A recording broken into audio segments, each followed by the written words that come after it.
오늘은 또 그 어떤 날보다도 특별한 날인 거죠. 저희들에게 그 침례식을 함께 할 수 있는 것은 참 감사와 또 저희들의 그 과거를 돌아보고 또 저희들의 미래를 생각해 보는 그런 귀한 시간이 되어져 갑니다. 오늘 이 드려진 침례식을 통해서 믿음 안에서 바르게 성장하시는 형제님이 되시기를 원하는 마음과 뿐만 아니라 저희들 또한 어떠한 삶을 살아갈지를 고민할 수 있는 그런 시간들이 되셨으리라 생각이 됩니다. 저희가 계속적으로 살펴보고 있는 것이 믿음의 삶에 대한 부분입니다. 당연히 그리스도인들은 믿음으로 살아가는 거죠. 예수 그리스도를 믿는 믿음이 우리에게 있지 않고 저희가 믿음 가운데 있다라는 얘기를 저희들이 할 수가 없습니다. 그래서 믿음이라고 그리스도인이라고 얘기했었을 때 그때 저희들은 믿음을 갖고 살아가고 믿음 안에서 살아가는 것을 이야기를 하죠. 그래서 저희들이 믿음이 있습니다, 믿음을 갖고 있습니다 라는 표현들을 많이 사용하게 되는데, 근데 그 믿음이라는 것도 조금 이야기할 때마다 정의가 달라져 가는 것을 느끼게 되죠.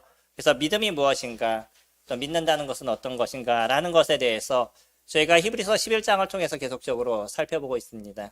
물론 히브리서 11장은 우리가 구원에 이르는 믿음에 대한 부분을 이야기하기보다는 그리스도인으로서 믿음 안에서 살아가는 것이 무엇인가를 저희들에게 이야기를 해준다라고 말씀을 드렸죠.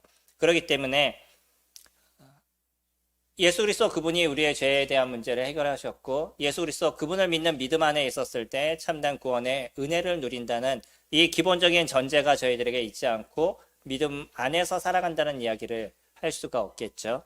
그래서 우리가 믿음 안에 있었을 때 그때 어떠한 삶을 살아갈 것이냐, 그 전제로 처음에 던져주는 것이 1절 말씀이잖아요. 믿음은 바라는 것들의 실상이요 보이지 않는 것들의 증거다라고 얘기하고 있어요.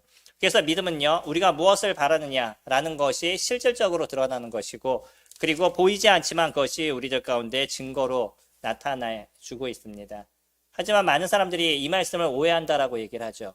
뭐냐면 내가 바랬기 때문에 그것이 이루어질 거라는 생각을 갖고 있다는 거예요. 그러지 않습니다. 여기서 바라는 것은 어떤 거죠? 하나님의 약속을 바라는 것입니다. 하나님께서 하신 약속을 저희들이 믿고 그 믿음 안에 있었을 때, 그것을 저희들이 붙잡았었을 때 그게 실질적으로 저희들에게 실상이 되어져 가는 거죠. 그래서 믿음을 오해하게 되면 자기의 생각과 자기가 믿는 것과 자기가 원하는 것들이 이루어질 거라는 착각을 갖게 되는 거예요. 그것을 믿음의 장인 히브리서는 저희들에게 정확하게 이야기를 해주고 있고요. 또 오늘 우리가 살펴볼 말씀을 통해서도 다시 한번 생각해보는 그런 시간들이 되어져 갑니다. 지난 시간에 저희가 믿음 안의 삶을 살아갈 때 필요한 3가지가 있어야 된다라고 말씀을 드렸죠. 기억하시나요? 첫 번째, 하나님을 경외하는 모습이 있어야 되고요. 두 번째, 순종하는 모습이 있으셔야 되고, 세 번째, 그분의 미쁘심을 저희들이 알아야 된다라고 말씀을 드렸죠. 경외라고 얘기하는 것은 하나님을 공경할 뿐만 아니라 두려워할 외자를 쓴다라고 얘기했죠. 그래서 하나님의 두려움, 하나님에 대한 두려움, 이거는 죄에 대한 부분에 있어서 아니면 공의의 하나님이신 것을 저희가 생각하게 될 때, 그런 두려움의 모습도 저희가 갖고 있을 때, 그때 저희는 하나님 앞에서 어떻게 살아갈지에 대한 것을 생각하게 되는 거죠. 이게 바른 믿음을 갖고 있는 사람들이 갖고 있어야 될 기본적인 요소에 대한 부분입니다. 그렇게 됐었을 때 우리는 무엇을 찾는 인생을 살아가냐면 이 땅에서의 어떤 소망이 아니라 하나님이 우리에게 주어진 그 본향에 대한 기본적인 전제, 본향을 사모하는 마음으로 저희가 삶을 살아가게 되는 거죠. 오늘 거기에 대한 연장선에 대한 부분을 이야기를 하고 있습니다. 오늘 나오는 사람들은 우리가 일반적으로 얘기하는 아브라함의 자손들인 거죠. 아브라함의 하나님, 이삭의 하나님, 야곱의 하나님이라는 이야기가 구약에서는 많이 등장을 하죠. 거기서 마지막 또 요셉의 하나님까지 4명에 대한 부분을 저희들이 같이 살펴보게 될 것입니다.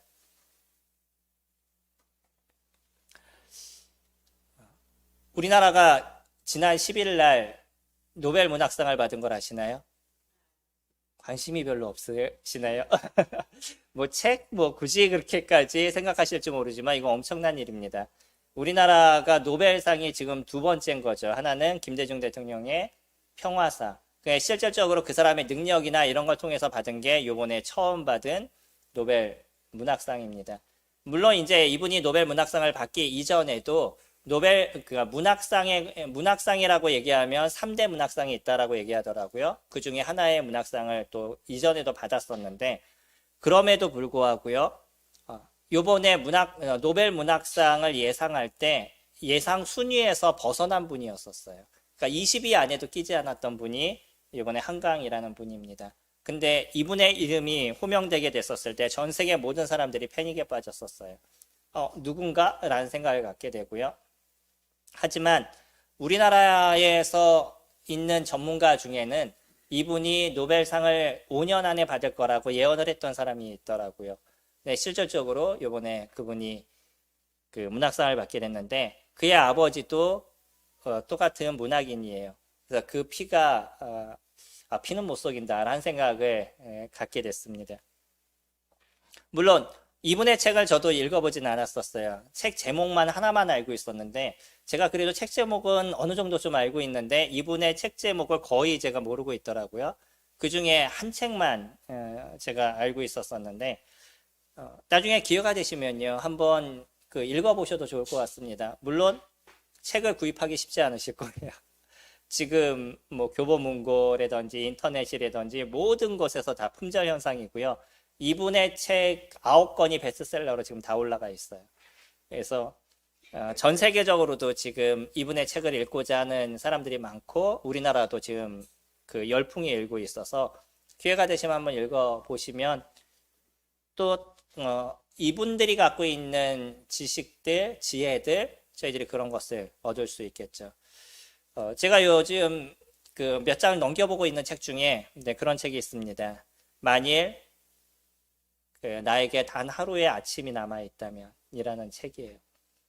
이 책은 뉴욕타임즈 기자가 6명의 연세 드신 분들, 80 정도 되시는 분들, 전후 되시는 분들과 인터뷰를 하면서 적었던, 기고했던 그런 내용들을 책으로 이렇게 편찬한 것입니다. 제가 이 책을 조금 읽어보면서 느꼈던 하나가 라는 새로운 생각을 갖게 됐었어요.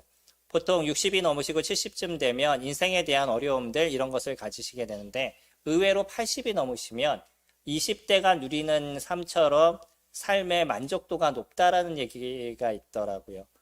그러니까 모든 분이 그런 것은 아닙니다. 근데 많은 분들이 80이 넘어가면서 오히려 하루하루 살아가는 데 있어 삶의 만족도가 높아지는 부분들이 되어져 가는데, 왜 그런지 아시나요? 그분들이 삶의 만족도가 높아진다라고 얘기하는 이유는 이미 80이 넘었었을 땐 인생에 대한 부분에 어느 정도 삶을 정리하는 시점이 되시는 거죠. 그러다 보니까 20대가 갖고 있는 것처럼 뭔가 진취적인 것, 새로운 것을 추구할 것, 뭐 이런 것에 대한 생각을 어느 정도 정리를 하시는 거예요. 그리고 또 20대의 삶에 대한 생각에, 그러니까 그 과거에 대한 생각으로 인생을 살아가는 것이 아니라 그냥 이제 삶이 내일 아침에 눈을 뜨지 않아도 자연스러운 삶이라고 인정이 돼서 오늘 하루 삶을 살아가는 것에 집중을 하는 모습이 되어져 가는 것 같습니다. 그러다 보니까 오히려 그 하루가 삶에 있어서 의미가 있는 시간들이 되어져 가는 거죠. 성도님들은 어떠셔요? 만약 나에게 단 한 번의 아침이 남아있다면 오늘 어떤 일을 하시겠어요? 이건 한번 고민해 보시면 좋을 것 같습니다. 그리고 머릿속에 딱 떠오르는 그것이 아마 성도님들 삶의 중심이고 삶의 목표가 되어져 가실 거예요. 만약에 내가 하루가 남아있는데 열심히 놀아야지, 이 하루가 남았는데 난 놀 거야, 뭐 못한 거 해볼 거야 라고 얘기하신다 그러면 그게 내 삶의 중심이 그곳에 있다는 거예요.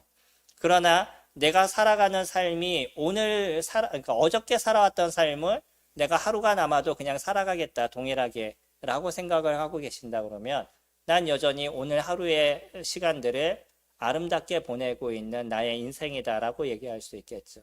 이거는 뭐 전부는 아닐 겁니다. 그러나 기본적으로 우리는 오늘 하루의 시간을 그냥 오늘 하루가 마감되는 것처럼 그런 의미를 갖고 우리가 살아가게 된다는 것이기 때문에 그렇게 우리가 인생을 살아가게 되면 조금 더 의미 있는 시간들이 되어져 가실 수 있겠죠. 한번 나중에 기회 되시면 한번 읽어보시면 그분들이 갖고 있었던 애환들, 아픔들, 어려움, 네, 보통 50이 넘어가고 60이 넘어가면 하나의 장애를, 두 개의 장애를 안고 있다라고 얘기하더라고요. 그러니까 몸에 문제가 생기기 시작하는 거죠. 계단을 올라오기 어렵다든지, 팔 아래 어떤 회전근이 문제가 생긴다든지, 이런 문제가 이제 50 때부터 발생하게 되고, 점점 그런 것들이 하나씩 더 많아져 가는 거죠. 저도 아침에 일어나면 이제 약 챙겨 먹는 게 그게 일상화가 되어졌습니다. 처음에는 하나를 먹다 지금 두 알, 그러니까 두 가지의 문제가 있는 거죠. 두 가지의 병을 안고 있는데 처음에는 내가 이것을 먹어야 되나라고 싶어서 한 2년 동안 버텼어요. 예, 고혈압 약을 먹을 때 한 2년 정도 버텼다가 이제 지금은 고혈압 약을 먹고 있는데 그때 왜 버텼을까? 그냥 먹을 거라는 생각을 지금은 조금 갖습니다. 그러니까 그때는 버티다 보니까 머리가 항상 이렇게 무거워요. 힘들고. 네, 오히려 지금 먹다 보니까 그냥 그런 부분도 좀 없어졌습니다. 단 하나 귀찮은 것. 돈이 들어간다는 것과 또 하나는 아침에 날마다 챙겨 먹어야 된다는 것. 뭐 이런 것들이 있죠. 하지만 이제 이런 겁니다. 왜 내가 이 나이에 약을 먹어야 돼? 아침부터? 왜 굳이 이렇게 내가 살아야 되지? 라고 생각한다 그러면 저의 인생이 얼마나 아침부터 힘들어지겠어요. 얼마나 어려워지겠어요. 그러나 이 나이가 됐었을 때도 내가 그 약의 도움이라도 받아서 오늘 하루도 내가 편히 살 수 있다면 아니면 또 나에게 주어진 이 삶, 내가 지금 50대를 살아가고 있는데 저도 이제 50대 중반을 넘어가고 있죠. 50대 중반을 넘어가면서 이 나이를 살아가면서 그래 이때는 이런 것이 자연스러운 거야 라고 내가 받아들인다 그러면 그것은 전혀 문제가 되지 않아요. 하지만 제 나이 때 제가 20대 날라다녔잖아요. 아시나요? 예. 20대 좀 날라다녔죠. 뭐 그때의 모습을 갖고 상상하면서 지금 제가 살아간다 그러면 공차다가 다리가 부러질 거예요. 그래서 제 나이 때를 제가 살아가는 거 이것이 저에게 있어서 중요한 부분인 거죠. 그래서 우리들은요 동일한 인생을 살아가는데 그 나이대를 얼마나 인식하고 그 나이를 내가 얼마나 수용하고 살아가느냐 이게 저희들에서 중요한 부분이 되어져 가고 있습니다. 오늘 본문은요 4명의 사람들이 살아갔던 믿음의 삶을 이야기하는데 어떤 면에선 이게 믿음의 삶이었을까라는 고민도 갖게 되는 부분들이 있으실 겁니다. 하지만 저희가 오늘의 말씀을 읽으면서 공통점을 하나 발견하게 될 거예요. 그거는 무엇이냐면 이들에게 죽음이라는 그 키워드를 함께 생각하면서 그들의 믿음에 대한 것을 이야기를 하고 있습니다. 사실 믿음이라는 단어와 죽음이라는 단어가 매치가 될까요? 조금 다른 의미로 저희가 생각할 수 있죠. 어떻게 죽음과 믿음 이걸 같이 생각할까라는 생각을 할 수도 있지만 그러나 우리들의 믿음 안에서는 죽음을 빼놓고 얘기할 수는 없을 겁니다. 그래서 이 죽음이 우리에게 어떻게 다가오느냐 성도님들에게 있어서 죽음이라는 이 단어가 어떻게 인지가 되느냐에 따라서 우리들의 믿음의 어떤 모습도 차이가 있을 수 있는 거죠. 제가 아까 말씀드렸던 그 책에는 연세 드셨던 그분이 여전히 인생을 힘들게 사셨던 분이에요. 돈이 별로 없어서 지금 그 높은 곳에서 사시는데 개인 주택에서 사시는데 거기를 걸어 다니셔야 되는 거죠. 그러니까 어떤 생각이 있으시겠어요? 아파트로 이사 갔으면 좋겠다. 이제는. 그래서 걸어 다니기 좀 걸어 다니기 좀 없었으면 좋겠다. 라고 생각은 하시지만 여전히 그가 갖고 있는 돈으로는 아파트를 들어갈 수 없는 상황이신 거죠. 그러니까 별 수 없이 그냥 걸어서 올라가셔야 되는 그 인생을 사시는 거예요. 그러니까 그것 때문에 힘들어하고 어려워하고 그랬다가 나중에는 그것을 수용할 수 있는 마음이 되다 보니까 뭐라고 얘기하시냐면 이런 생각을 내가 일찍 알았더라면 일찍 내가 깨달았더라면 그러면 나의 하루가 좀 달랐을 텐데 라는 이야기를 하십니다. 근데 이제 그분이 적어놓은 얘기 중에 어떤 얘기가 있냐면 많은 사람들이 천국에 가면 좋다라고 생각해서 나도 천국에 대한 꿈을 꾸고 나도 그런 마음을 갖고 있지만 그럼에도 불구하고 지금의 이 몸으로 난 이 땅에서 조금 더 오래 살고 싶습니다. 라고 적어놨더라고요.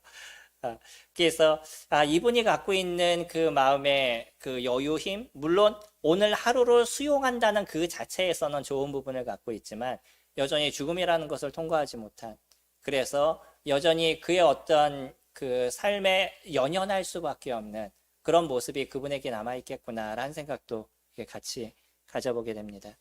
죽음이라는 이 자체는요, 많은 사람들은 그의 고통이고 어려움의 문제고 여전히 이것에서 벗어나기 위한 생각들이 끊임없이 일어나는 게 사람의 모습인 거죠.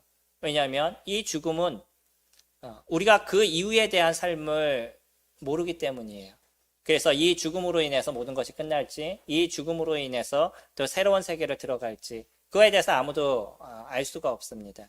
그러다 보니까 사람들이 갖고 있는 기본적인 전제는 이제 죽음이 모든 것이 끝이다라는 전제를 갖고 있기 때문에 그 이전에 내가 살아가는 이 땅에서의 조금 더 편안함과 이 땅에서의 조금 더 어떤 즐거움들, 이런 것들을 추구하려고 얘기하고 그 죽음이라는 것을 맞닥뜨리지 않으려는 그런 마음들을 사람들은 가져가고 있는 거죠. 하지만 그리스도인들은요, 이 죽음은 그냥 하나의 관문에 불과하다는 거예요. 그래서 성도님들의 삶에 이 죽음이 나의 삶의 하나의 관문이라고 생각하시게 될 때 우리들의 인생에 대한 질이 달라지시게 될 거예요. 그러나 여전히 그 삶에 연연하게 됐었을 때 그 하루하루가 힘들어지고 어려움에 대한 부분도 동일하게 발견하게 될 겁니다. 오늘 우리가 보는 사람들은 인생을 아름답게 살았던 사람들이 있고요. 또 여전히 인생을 힘들게 살았던 분도 존재하고 있죠. 저희가 야곱하면 생각나는 단어, 저는 언제나 야곱하면 제일 먼저 떠오르는 그 이야기가 있어요. 그게 무엇이냐면 나의 연수가 130살인데 그 힘들게 살았다라고 얘기하는, 그의 인생이 되게 힘들었다라는 고백을 하더라고요. 바로 앞에서. 얼마나 그의 어떤 삶의 모습이 어려웠을까라는 생각을 가져봐요. 물론 그의 그 연수에 대한 것이 어려움이 부분이 많았습니다. 근데 야곱이 그 어려움의 삶을 살았던 것은 또 누구의 책임이 같이 있었죠? 험난한 인생이라고 보통 얘기했죠. 뭐가 있었을까요? 그 야곱이란 단어가 속이는 자 뭐 이런 뜻을 갖고 같이 있죠. 그래서 야곱도 살아갔던 삶을 보면 그 형을 속이고 뭐 이런 일들이 있었잖아요. 근데 그 형을 속이는 문제로 인해서 생겨난 건 결국은 자기 집에서 살지 못하고 자기 삼촌에게 도망을 가야 되는 그의 인생의 고통의 문제가 그에게 발생하게 되죠. 그가 조금 더 하나님을 의지할 수 있었으면 그와 같은 어려움의 문제는 그에게 없었을 겁니다. 근데 여전히 자기가 갖고 있는 생각을 통해서 조금 더 나으려는 그런 마음을 야곱이 갖고 있다 보니까 그의 인생은 여전히 어려웠었고, 그러다 보니까 마지막에 그가 할 수 있는 얘기, 난 험난한 인생을 살았다 라는 얘기밖에 할 수 없었다는 거죠. 그가 하나님과 함께 살았다 그러면 마지막에 뭐라고 얘기했을까요? 내 나이가 130인데 주님이 주시는 은혜의 삶을 살았습니다 라는 고백을 하지 않았을까요? 우리 성도님들의 삶이 그러기를 원합니다. 그래서 나의 나이가 몇 살이든 그 나이에 대한 연수를 우리가 얘기할 때 모세가 시편에서 얘기한 것처럼 슬픔과 고통과 슬픔뿐이다 라고 얘기하는, 수고와 슬픔뿐이다 라고 얘기하는 그런 얘기가 아니라 나의 연수가 몇 살인데 여전히 하나님이 주시는 은혜 속에 삽니다 라는 고백이 우리에게 있다 그러면 우리는 오늘 하루도 아름다움의 삶이 되어가지 않았을까요? 17절 말씀 보시면 아브라함을 이야기합니다. 아브라함은 시험을 받을 때 믿음으로 이삭을 드렸으니 그는 약속을 받은 자로서 그 외아들을 드렸느니라. 그에게 이미 말씀하시기를 내 자손이라 칭할 자는 이삭으로 말미암음이라 하셨으니, 그가 하나님이 능히 이삭을 죽은 자 가운데서 다시 살리실 줄로 생각한지라. 비유컨대 그를 죽은 자 가운데서 도로 받은 것이니라. 그가 자기 아들을 100살에 낳습니다. 사례는 90살에 아이를 낳는데 그 나이에는 아이를 낳을 수 없는, 아이 집이 없는 그런 상황이었던 거죠, 사례가. 그래서 그는 아이를 낳을 거라는 확신은 사라가 갖고 있지 않았습니다. 하지만 하나님께서 얘기하셨을 때 나중에 사라의 마음이 변하게 되고 하나님께서 그것을 이루실 것에 대한 확신도 사라가 갖게 되죠. 결국은 그는 90세의 아이를 낳게 됐고요. 아브라함은 100세의 아이를 낳았어요.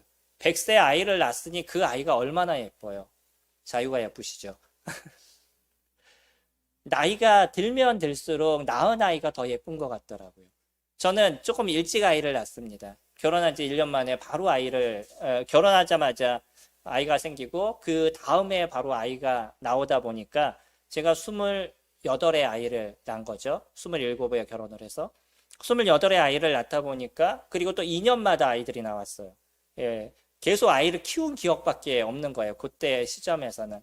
그리고 그때는 계속적으로 일을 해서 뭐 나가서 저녁에 들어오고 이런 시간들을 갖다 보니까 아이들에 대해서 볼 때마다 예쁘다. 뭐 아이들이 머릿속에서 맨날 그 일할 때 지워지지 않는다. 저는 그런 게 그렇게 많지 않았습니다. 근데 나이가 조금 들어서 아이를 낳으면 30이 넘어서 아이를 낳으면 아이에 대한 생각이 더 간절하시더라고요. 근데 100세에 대해서 첫 아이를 낳았어요. 어떨까요? 그거는 상상을 초월할 거라고 생각이 돼요. 그 100세까지 아이를 기다렸던 그 마음들, 그 아이를 소망한 누구든지 다 낳는 그 기본적인 것이 되지 않는 그 아브라함과 사라의 마음 가운데는 얼마나 힘들었던 그의 인생을 그가 살아왔었을까요? 우리의 시대는 좀 다를 겁니다. 지금은 일부러 아이를 낳지 않는 사람들도 있지만 당시에는요. 아이를 못 낳는 거는 저주를 받은 것과 동일한 거잖아요. 근데 하나님은요. 아브라함에게 처음 갈대아 우르에서 가나안 땅으로 오라고 얘기하셨을 때 처음에 하셨던 약속이 그런 거였잖아요. 내가 너로 큰 민족을 이루게 하리라 라는 약속을 받고 가나안 땅으로 왔어요. 이게 하나님의 약속인데 이루어지는데 몇 년이 걸렸다고요? 몇십 년이 걸렸습니다. 얼마나 힘들었겠어요. 하나님 약속하셨는데 그것이 이루어지질 않아요. 그래서 그가 결정한 게 뭐냐면 그의 종이었던 그 종을 통해서 아이를 낳기를 원하는 엘리에셀을 통해서 그냥 양자를 삼겠다라는 생각을 가졌죠. 근데 하나님께서 그러지 않는다 그랬어요. 그렇게 하지 말라고 그러셨습니다. 그리고 나서 아브라함이 나중에 선택한 게 뭐였냐면 종을 취하게 되죠. 그리고 나서 그를 통해서 누구를 낳게 되냐면 이스마엘을 낳게 됩니다. 첩을 통해서 후처를 통해서 낳게 된 그 아이, 이 아이가 하나님께서 나에게 주신 아이라고 아브라함은 생각을 했었었는데 하나님 그것도 아니라고 얘기하셨어요. 누구를 통해서 하나님께서 그 일을 이루시겠다고 말씀하셨냐면 이삭을 통해서, 그러니까 그 사라를 통해서 태어난 아이를 통해서 그 나라를 만드시겠다라고 얘기하셨어요. 그 지나오는 시간들, 많은 시간들이 있었잖아요. 몇십 년의 시간이 있었었는데 그 지나오면서 오히려 그 아브라함의 믿음이 더욱더 굳건해졌다는 거예요. 시간이 지나다 보면 믿음이 더 약해지지 않을까요? 그런데 아브라함은요, 그 믿음이 점점 더 굳건해졌어요. 그래서 하나님께서 하실 것에 대한 믿음을 가졌고요. 그래서 아이를 낳는데 나중에 하나님께서 그 아이를 제물로 바치래요. 어떠시겠어요? 내가 그럴 줄 알아서 줬다 뺐다 뭐. 뺐었다. 그러니까 뭔가 그 어려움의 생각이 마음 가운데 많이 있었을 거예요.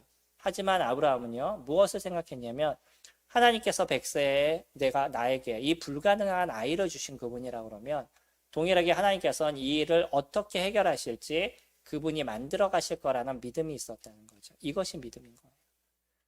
보이지 않습니다. 그러나 아브라함에게는 이것이 실체가 되고 있는 거예요. 그가 바라는 것, 그것이 그에게 있어서 실상이 되고 있는 것. 이것이 그에게 있어서 믿음에 대한 부분이었던 거죠. 힘들었던 마음이에요. 그가 모리아산으로 이삭을 데리고 갔었을 때 밤새 잠을 잤겠어요? 한숨도 못 잤을 거예요. 그리고 그 아이를 데리고 모리아산으로 올라가서 그 아이의 마지막 그 칼을 들고 내리치려는 그 순간까지 얼마나 어려움의 순간이 있었을 거고요. 아브라함이 그 칼을 들고 내리칠 때 이제 모든 게 끝났구나 라는 생각이 들지 않겠어요. 하지만 여전히 아브라함의 마음 가운데 어떤 것이 있냐면 내가 혹시 이 아이를 죽여도 하나님이 이 아이를 다시 살리실 거야 라는 믿음이 아브라함에게 있었다는 거예요. 당시에는 부활이나 이러한 개념이 있지 않는 시점이었습니다. 당시의 시대는 우리가 지금 알고 있는 그런 신앙의 중심이 있지 않아요. 그래서 내세에 대한 것이 그렇게 강하게 있지 않던 시대였었습니다. 하지만 아브라함의 10년 가운데 그때부터 무엇이 만들어졌냐면 부활에 대한, 다시 살아남에 대한 그런 신앙이 이 아브라함의 내면 속에 시작이 되고 있는 거예요. 그래서 아브라함은 어떤 생각을 가졌냐면 하나님께서 다시 살리실 거다라고 얘기하셨죠. 생각을 갖고 있었죠. 이거를 히브리서 기자는 뭐라고 표현하냐면 저희 19절에 중간에 보시면 비유컨대 그를 죽은 자 가운데서 도로 받은 것이다 라고 얘기했어요. 다시 얘기한다면 이삭은 이미 죽은 것과 마찬가지였다는 거죠. 근데 거기에서부터 어떻게 다시 도로 받은 것과 똑같다라고 얘기해요. 그는 믿음을 통해서 이삭이 죽음을 당할 수밖에 없는 그 상황을 하나님의 약속을 붙잡음으로 인해서 그를 살리는, 도로 받는 그러한 은혜를 아브라함이 누리게 된 거죠. 저희가 살아가는 삶의 모습에서의 믿음도 그런 것입니다. 만약에 내가 하나님께서 약속하신 것을 붙잡고 그것을 믿는다면 그것이 우리 가운데 이루어지는 것을 경험하게 되실 거예요. 성도님들은 어떤 말씀을 붙잡고 인생을 살아가시죠? 하나님의 말씀이 나에게 있어서 어떤 것이 이루어질 것에 대한 확신을 갖고 살아가셔요. 성도님들이 여러 가지 말씀들을 붙잡으실 텐데 그 중에 몇 가지를 머릿속에 생각하시고요. 그것이 정확하게 이루어질 것에 대한 확신을 가시기 바랍니다. 그럼 그것이 우리에게 실상이 되어져 갈 거예요. 지금 나에게 이루어지지 않았어도 우리는 그것이 이루어진 것 같은 삶을 저희는 살아가게 되어져 있다는 거예요. 이삭, 아브라함이 갖고 있었던 그 믿음을 통해서 그것이 실상이 됐습니다. 그 아이는 죽어야 되는데 그 죽음 가운데서 돌아오는 그러한 은혜를 아브라함이 누리게 되는 거죠. 두 번째, 누구를 얘기하냐면 이삭을 얘기합니다. 20절에 믿음으로 이삭은 장차 있을 일에 대하여 야곱과 에서를 축복하였으며, 우리는 언제나 이 말씀에 있어서 그 의문점을 갖고 있습니다. 왜냐하면 이삭이 믿음으로 야곱과 에서에게 축복을 했나요? 야곱이 속여서 그런 축복을 받았나요? 어떻게 돼 있었죠? 구약에서는 야곱이 속였잖아요. 에서에게 축복하려고 했는데 야곱이 속여서 에서가 받을 만한 축복을 자기가 받게 되죠. 그리고 에서는 그 나머지 축복을 받게 돼서 이제 에서는 야곱을 섬겨야 되는 걸로 변하게 되어졌어요. 그러면 이게 이삭의 믿음을 통해서 이루어진 축복이에요? 아니면은 야곱이 쟁취한 축복이에요? 야곱이 쟁취한 축복이잖아요. 하지만 이것을 갖고 히브리 기자는 뭐라고 얘기하냐면 믿음으로 이삭은 장차 있을 일에 대하여 야곱과 에서를 축복했다라고 얘기해요. 우리는 여기서 멈추는 것이 아니라 이삭이 야곱을 살리기 위해서 리브가의 얘기를 듣고 야곱을 그의 그 오빠였던 라반에게 보내는 그 사건에 대한 것을 함께 이야기를 하고 있습니다. 아브라함은요, 이삭을 살리기 위해서, 그가 비록 실수하고 그가 잘못했지만 그러나 그를 살리기 위해서 야곱을 바벨론으로 보내게 돼요. 그리고 그러면서 이 이삭의 마음 가운데 하나님의 약속을 다시 한번 기억하게 됐을 거예요. 하나님께서 어떠한 것을 이루어 가시는지, 하나님께서 뭐라고 얘기하셨는지. 우리가 아는 것처럼 아버지 하나님은 큰 자를 쓰시는 것이 아니라 낮은 자를 사용하셨잖아요. 야곱과 에서에서도 누구를 주님 사용하시기를 원했냐면 야곱을 사용하시기를 원했습니다. 그것에 대해서 이삭은 이제 인정을 한 거예요. 그리고 그의 어떤 축복을 인정을 하고 야곱을 살리는, 다시 얘기하면 하나님의 말씀을 인정하는 모습이 이삭에게 있었던 거죠. 그의 모습도 동일하게 미래를 축복하는 걸 통해서 이 죽음이라는 것, 이제 자신은 이 죽음을 코앞에 놓고 있는 이 시점 가운데 하나님의 음성과 하나님이 하시는 일에 대한 것이 무엇인지를 인지하는 시간들을 가졌다는 거예요. 그것을 그 믿음으로써 그 마지막의 삶을 그가 살아가게 되는 거죠. 이 속에서 우리가 느낄 수 있는 그 한 가지, 죽음이라는 그 단어. 아브라함에게도 이삭을 드려야 되는 그 죽음에 대한 부분. 또 이삭도 이제 마지막 자기가 죽음을 코앞에 놨었을 때 자기의 인생에서 뒤돌아보고 그 믿음의 삶을 어떻게 살아가야 될지에 다시 한번 생각해보는 그런 시간들. 이것이 믿음 가운데 함께 놓여져 있는 모습이었죠.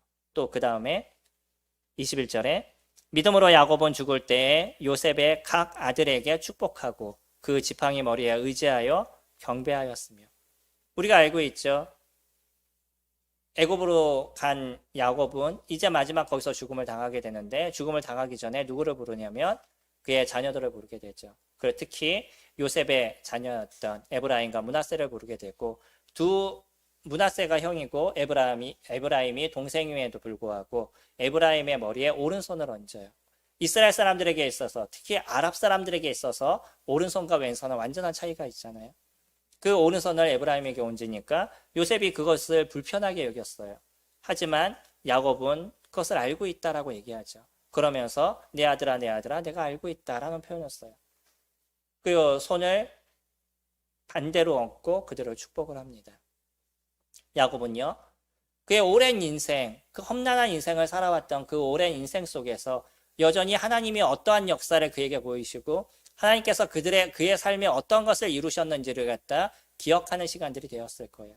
특히 죽음이라는 것을 코앞에 놓고 있는 이 시점 속에 더 무엇인가를 얻기 위해서 속이고 이러한 삶에서 벗어나서 이제 실질적으로 하나님을 볼 수 있는 그런 내면의 모습이 야곱에게 이루어졌다는 거예요.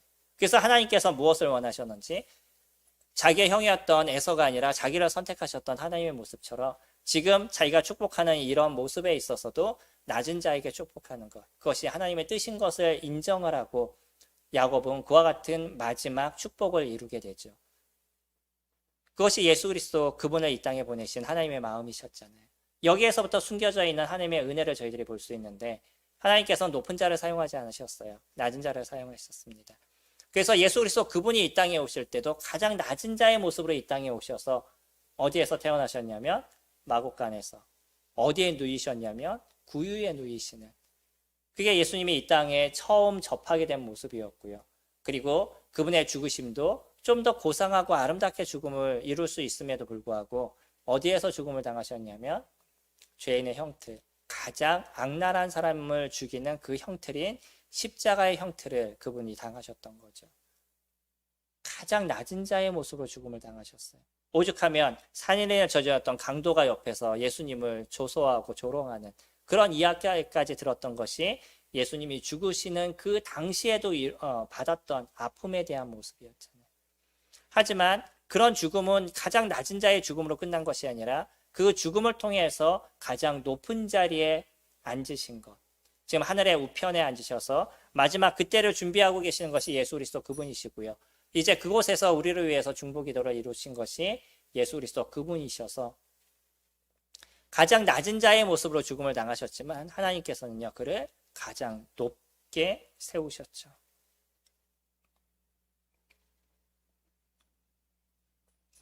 하늘에 있는 자들과 땅에 있는 자들과 땅 아래에 있는 모든 자들로 그 예수 그리스도 그분의 앞에 무릎을 꿇게 만든 것. 이것이 십자가의 승리에 대한 부분이었죠. 야곱은 그런 하나님에 대한 믿음을 정확하게 마지막 죽음을 통해서 죽음을 코앞에 나섰을 때 그것을 드러내게 되죠.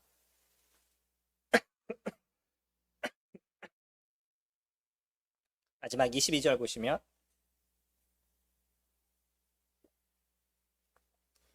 믿음으로 요셉은 임종시에 이스라엘 자손들이 떠날 것을 말하고 또 자기 뼈를 위하여 명하였으며 여기에 대한 약속이 어디에서 나오는지 아시나요? 창세기 15장에 보면 아브라함에게 하나님께서 약속을 하십니다. 그러면서 너희들이 다른 나라 땅으로 갈 것인데 거기서 430년 후에 다시 돌아올 거다라고 얘기하셔요.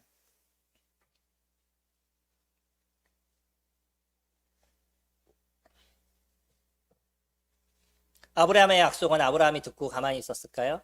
그의 아들인 이삭과 야곱에게 얘기했었을 것이고 야곱은 또 그것을 그의 자녀들에게 이야기를 했었을 겁니다. 그래서 요셉은 자신이 다시 가나안 땅으로 돌아갈 것에 대해서 기억하고 있고 생각하고 있었던 거죠.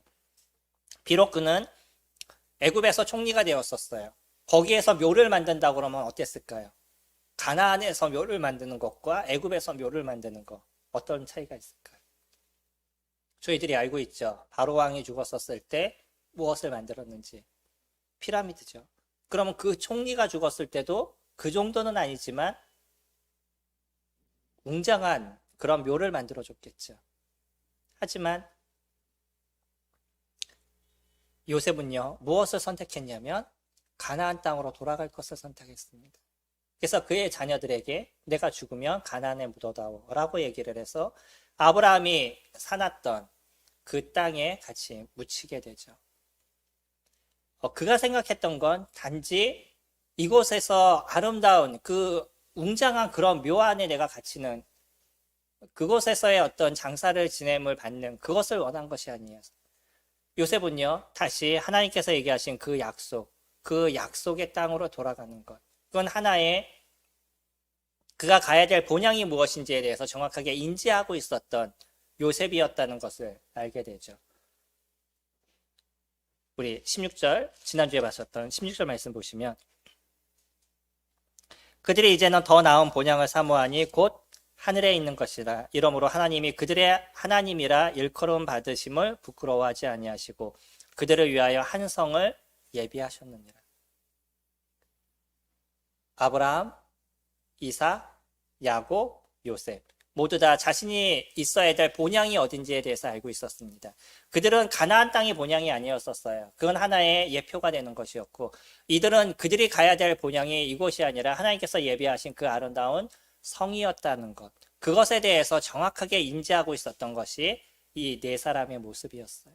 그러면서 이스라엘 사람들이 갖고 있는 또 하나의 독특함은 그 죽음을 맞이하게 됐었을 때 자기 자녀들을 축복하는 모습을 이야기를 보여주고 있죠. 이삭도 야곱도 요셉도 그의 자녀들을 축복하는 모습을 통해서 그들이 이 미래에 대한 것을 준비하고 그들은 이 죽음이라는 것을 준비하는 모습을 보여주고 있고요. 그래서 그들이 갖고 있는 생각의 중심, 죽음이라는 이 자체는 삶의 마감이 이루어지고 고통의 문제가 이루어지는 것이 아니라 이 죽음은 또 하나의 새로움을 얻게 되는 하나의 관문에 불과하다는 것. 하나님과 실질적으로 만나게 되는 그러한 하나님 나라에 들어가는 그러한 관문이라는 것을 이들은 인지하고 있었다는 거예요. 이 땅에 살든지 하나님 나라 살든지 그것은 중요하지 않습니다. 더 중요한 건 뭐냐면 이들이 하나님과 함께 사는 그 믿음 속에서 살아가고 있느냐 그거에 대한 부분인 거예요. 우리가 만약에 이 세상에 살아가는 사람들이 추구하고 따라가고 있는 그것을 쫓고 인생을 살아간다면 그래서 저희들이 물질과 돈과 명예와 이런 것들이 우리들의 인생의 중심이 된다 그러면 우리는 죽음이라는 것에 의한 고통과 이 삶에 연연하는 그런 인생을 저희는 살아가게 될 것이에요. 그러나 하나님께서 저희들에게 주신 그 본향, 하나님과 함께하는 그런 아름다운 하나님의 나라를 저희들이 소망하는 그런 인생을 살아간다면 죽음이라는 이 자체는 그것을 통과하는 관문에 불과하게 될 것이고요. 우리는 그것이 지금의 삶의 실체로서 드러나는 그런 인생을 살아가게 된다는 거죠. 오늘 우리는 하나님 나라에서 살아가고 있습니다. 우리의 눈에 보이지 않는 아직 그 나라가 우리 눈에 보이지 않고 아직 그 나라가 실질적으로 우리에게 이루어지지 않았지만 그럼에도 불구하고 우리는 하나님의 통치를 받는 예수 그리스도 그분의 통치를 받는 실질적인 하나님 나라 안에서 저희가 오늘 이 하루를 살아가고 있는 거죠. 그래서 우리는 침례식을 통해서 하나님 말씀에 순종하는 것이 무엇인지를 알게 되고 우리는 또 성찬 예배를 통해서 하나님을 경배하고 그분을 경외하는 것이 무엇인지를 오늘 또 하루 이뤄가게 되고요. 우리가 살아가는 또 하루의 삶을 통해서 하나님이 얼마나 우리들의 삶에 미쁘신지를 저희들이 기억하는 그런 오늘 하루의 삶을 저희가 살아가고 있는 거잖아요.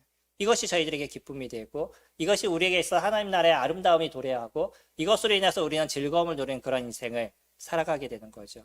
만약에 우리가 그러지 않고 세상에 갖고 있는 관점을 갖고 그러한 생각을 갖고 우리가 인생을 살아간다면 슬픔과 아픔이 끊임없이 교차하는 인생이 우리에게 되어질 거예요.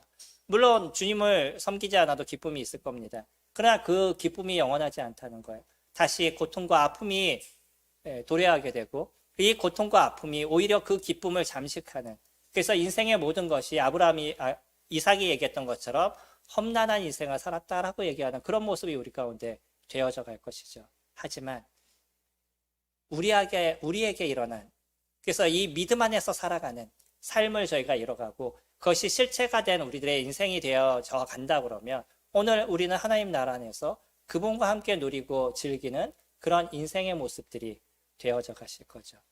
우리는 매일의 삶에 그것을 만들어가게 될 겁니다. 매일의 삶에서 그 하루의 삶이 주님과 함께하는 인생이 이루어져 가셔야 되고 그 하루의 삶이 우리에게 있어서 하나님이 주시는 쉼과 안식에 대한 시간들이 되어져 가셔야 되는 거죠. 그랬었을 때 우리는 그리스도인들의 참된 은혜, 하나님께서 베푸시는 즐거움들, 그것이 무엇인지를 매일 누리는 인생이 되어져 갈 것입니다. 아까 서두에 말씀드린 것처럼 만일 나에게 단 하루의 아침이 남아있다면 성도님들은 무엇을 하시겠어요? 이것이 잘 정립이 되셨을 때 우리는 그 하루의 아침을 기쁨으로 맞이하고 그 하루를 즐거움으로 살아갈 수 있는 그런 저와 성도님들이 되실 것입니다. 기도하겠습니다.